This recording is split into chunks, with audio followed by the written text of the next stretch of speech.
The NES takes flight on episode 85 of NES Works, but does it fly too close to the sun?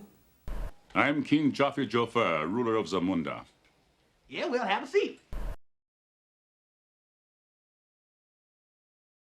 This week we have a game that I can't believe I'd never played until preparing for this episode. As someone who was caught up in the throes of NES Mania in 1988, who would willingly plunk down $30 sight unseen for any game wearing Capcom trade dress, I feel like Legendary Wings should have been on my radar long before now. And yet it somehow slipped past me until now, 33 years after those halcyon days of yore. And that's a shame because Legendary Wings may not exactly soar here in 2021, but it absolutely feels like a Capcom NES game of a certain age. Which is to say, it seems like something that would have been totally enticing back in 1988. In practically every way that matters, Legendary Wings combines elements from some of the finest NES games of the era. In some cases, those elements are merely cosmetic, while others have to do with play mechanics. But even the cosmetic elements anchor it in a certain look and feel continuum that was so essential to defining the overall NES style and its aesthetic appeal over competing platforms. At least for me anyway. I can't speak for you other weirdos. So let's consider, fundamentally, Legendary Wings unfolds through Xevious-style shooting, which was not only a game released contemporaneously with Legendary Wings on NES, but also pretty much helped put Capcom on the map in the first place. The company's earliest arcade releases consisted of Xevious derivatives that gradually found their own direction as Capcom's designers grew in confidence and skill. I mean, 1942 may not have been any great shakes on NES. The arcade version was a pretty unique spin on the vertical shooter at the time, and it had far more of a distinct personality than the likes of Exit-X's or Vulgus. So Legendary Wings, like Gunsmoke, sees Capcom returning to its roots to apply a few years of acquired knowledge and experience to the format, with pretty decent success. Some of that earned experience manifests in the form of side-scrolling shooter segments that work a lot like Section Z. I'd go so far as to peg these sequences as the midpoint between Section Z and Forgotten Worlds, making Legendary Wings a sort of transitional point. That transitional flavor manifests in other ways, too. It includes an upgrade system akin to the one that would appear in 1943, making this effectively a stopping point between 1942 and 1943. It includes graphical elements, sound effects, fonts, and musical motifs that were or would be found in Mega Man and Mega Man 2, Bionic Commando, Trojan, and other games of this period. And no wonder, it shares the bulk of its development staff with those games, including Akira Kitamura, Yoshihiro Yuki-chan's Papa Sakaguchi, and Takashi Piston Takashi Nishimura. And maybe that's Legendary Wings' greatest failing. It comes off very much as the closest thing you could get to a stock 1988 vintage Capcom game, and doesn't really do enough to establish itself as a notable work in its own right.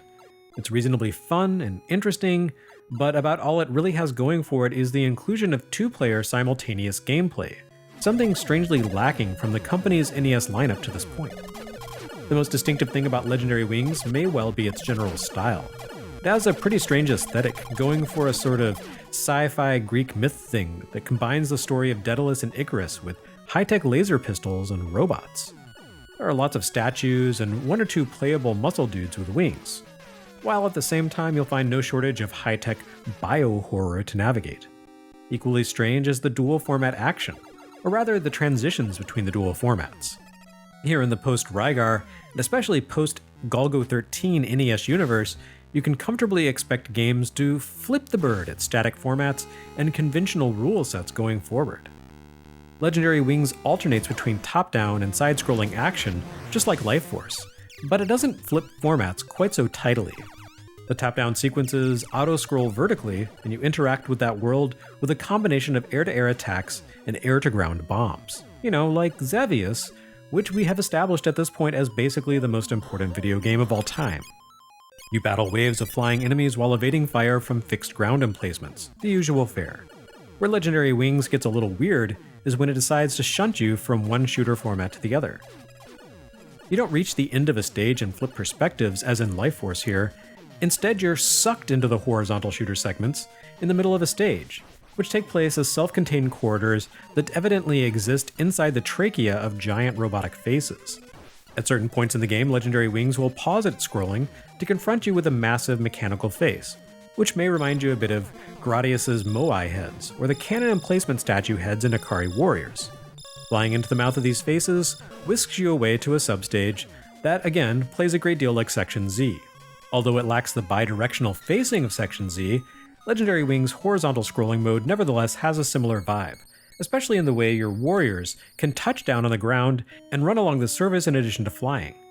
You have to conquer some of these side-facing sequences in order to finish the game, but many are optional and primarily exist to beef up your weapon or your stock of lives. In that sense, the horizontal scroll sequences harken back to the hidden tunnels in Commando, where you could uncover secret underground paths in which to rescue hostages and acquire better guns. But since they're sometimes mandatory here, they have a little more in common with the top-down sequences in Bionic Commando, a game we haven't seen yet on NES but will soon. That game's passages allowed you to farm 1-ups, but also needed to be conquered in a few spots in order to acquire key items or open up essential paths on the world map, making Legendary Wings, again, very much a transitional game in the Capcom universe. One gets the impression Legendary Wings tried to do a little too much with what it had to work with. For one thing, it's a profoundly repetitive game where every area plays out more or less the same, with the primary difference coming in the form of cosmetic tweaks given each stage. The horizontal scrolling areas are even less varied, and the bosses you fight are pretty much all the same until the final boss, which requires you to shoot your way through the villain's brain tube or something until you come face to face with the evil robot that controls it, I guess. This definitely has the difficulty level of older Capcom, that's for sure. Legendary Wings presupposes absolute mastery of its world, presenting you with a fairly manageable challenge level if you manage to hang on to your power-ups, and becoming nigh impossible if you don't. The power-up and power-down systems make this really difficult. Legendary Wings presents you with one-hit kill design, unless you collect a weapon upgrade. After you've juiced up your weapons, turning your forward fire into a more devastating form and enhancing the speed and range of your bombs, taking a hit doesn't deduct a life from your total, it just knocks your power level down one notch. This might be fine if you got a little grace period after taking a hit, but it's frustratingly easy to go from basically superpowered to bottom tier in the space of a few seconds. Once you've had your weapon power reduced, there's a cascading effect in how quickly you're likely to go back to starter level. It doesn't help at all that the game doesn't play anything like fair, flinging waves of enemies at you in rapid succession, as well as pulling slimy tricks like obscuring your characters and the enemy with foreground scenery. The main brain bosses are almost impossible to battle without an amped-up loadout, giving you only a 2-second window of vulnerability per action cycle while bombarding you endlessly with eyeballs. Yeah, eyeballs. It's an interesting take on the shooter, and its heavy use of Capcom house elements evokes as much nostalgia for a certain flavor of NES game as this era's Konami creations do for that company's house style.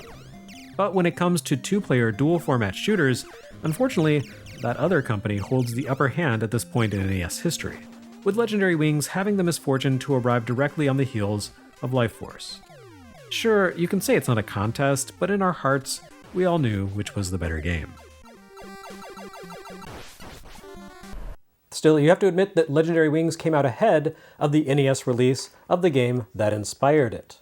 I think we've more or less definitively established that Xevious was one of the most important and influential games of the 1980s in Japan, at least insofar as games that influenced other creations went.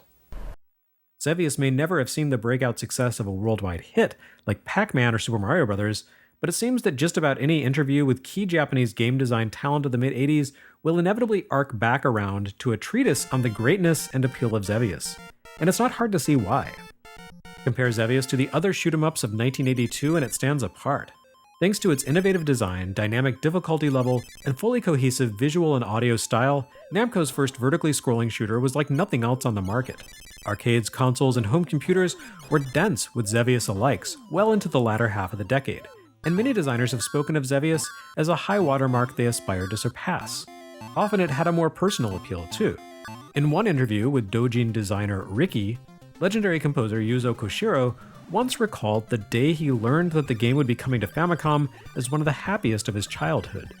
Xevious was a big deal, huge, and its Famicom release at the tail end of 1984 further cemented its legacy, offering a strong, if admittedly imperfect rendition of the arcade hit for home play right as the console hit critical mass. I wish I could say the NES port did the same for Xevious's fortunes in America, but on the contrary, I'm afraid the opposite seems to be the case. While the NES version was almost completely identical to the Famicom cartridge, what blew an audience's mind on Famicom in 1984 didn't have quite the same impact 4 years later. Xevious showed up on Famicom before anyone had ever heard of a memory mapper chip, long before passwords and battery backups, well before the Famicom Disk System and its expanded capabilities. It arrived on NES after Life Force, Tiger Heli, and Iron Tank, all games that owed their existence to Xevious to some degree, but built on its sandbox in more elaborate ways. There's certainly something to be said for the purity of simplicity, but Xevious is another of those cases where a great game arrived a little too late to feel timely, but a little too soon to feel classic.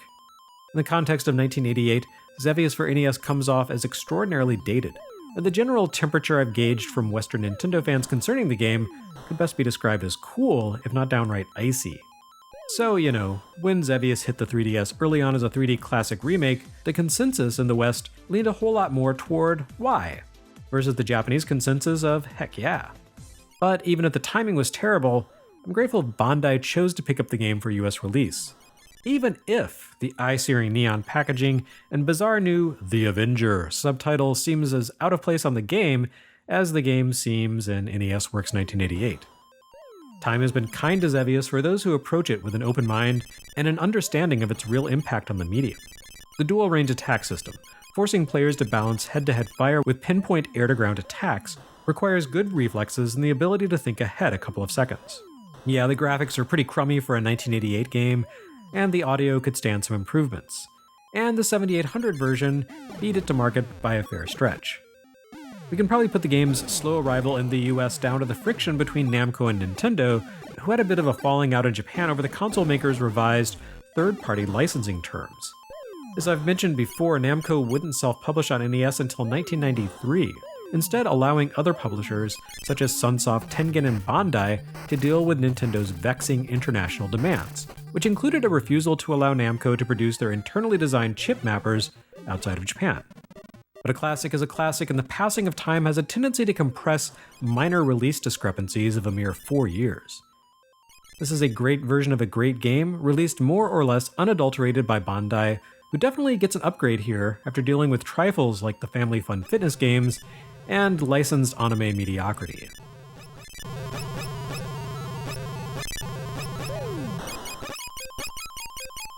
Published side by side with Xevious, its companion release, Galaga for NES, is more or less the same deal here. It even got its own vaguely unsuitable subtitle courtesy of Bandai for the US, Galaga Demons of Death, which is nonsense. This is a game about large space insects, not demons. Come on, Bandai. I do think Galaga for NES has a slightly better reputation than Xevious does here in the US, in part because the former was far more popular and prevalent in American arcades than the latter, but also because the NES rendition looks and sounds a lot more faithful to the coin-op title than the Xevious port. As I mentioned in the Galaga Famicom overview for NES Works Gaiden, this home conversion managed to feel faithful enough to the arcade game that Namco sometimes peddles emulated versions of the NES ROM as the arcade original. Hogwash to savvy game fans, of course, but perfectly passable to casual fans. As with Xevious, Bandai didn't really do anything to the original 1985 Famicom release they licensed from Namco beyond hacking the title screen with new copyright info and giving it a doofy subtitle. And hey, what would you do to improve Galaga for NES? Maybe tweak some graphics or slightly refine the sound effects? Integrate a tate mode that would require kids to turn all 50 pounds of their family's 19-inch CRT television on its side? As I've said before, Galaga manages to strike a perfect balance of gameplay that would be diminished if someone were to add or subtract anything from it. You control a single fighter craft at the bottom of the screen, your movement locked left and right. Despite being restricted to lateral movement, Galaga doesn't feel limiting. Enemy craft swirl onto the screen and fall into formation, and once the entire fleet is assembled, individual fighters peel away and dive bomb your ship as you trade fire. Your enemy's behavior grows progressively more complex as you advance through stages. The arrival of the bad guys is quickly accompanied by random potshots in your direction, and after a few stages, one or two of the incoming fighters will pull away from their allies and make a kamikaze attempt in your direction. Sometimes a low-rank fighter will divide into a formation of 3 special craft, baiting you to take risks in order to gun down the trio for a score bonus while weaving between the assault of the regular ranks. And of course, there's the question of the flagships. Do you gun them down as quickly as possible, wait and take them out in their special bombing run formations, earning a score bonus for also picking up the fighters flanking them? Or do you allow a flagship to capture your fighter, depleting your stock of lives by 1 in exchange for the opportunity to free your captive craft and double your firepower, but also your profile as a target? Galaga creates remarkable depth from a limited set of rules, abilities, and objects with just enough randomization to keep even a seasoned player on their toes. Galaga is a drop-dead video game classic, and while this version really should have reached the US about 2 years earlier than it actually did, the fact that it eventually showed up here instead of remaining stranded in Japan like fellow Golden Age Namco hits Mappy and Dig Dug is another mark in Bandai's favor. Of course, we'll eventually get to Dr. Jekyll and Mr. Hyde, and all those positive marks will be completely wiped off the scoreboard. But for the moment, please enjoy this perfectly balanced, eminently addictive, arcade classic courtesy of a rare moment of licensing lucidity from a pre-merger Bandai.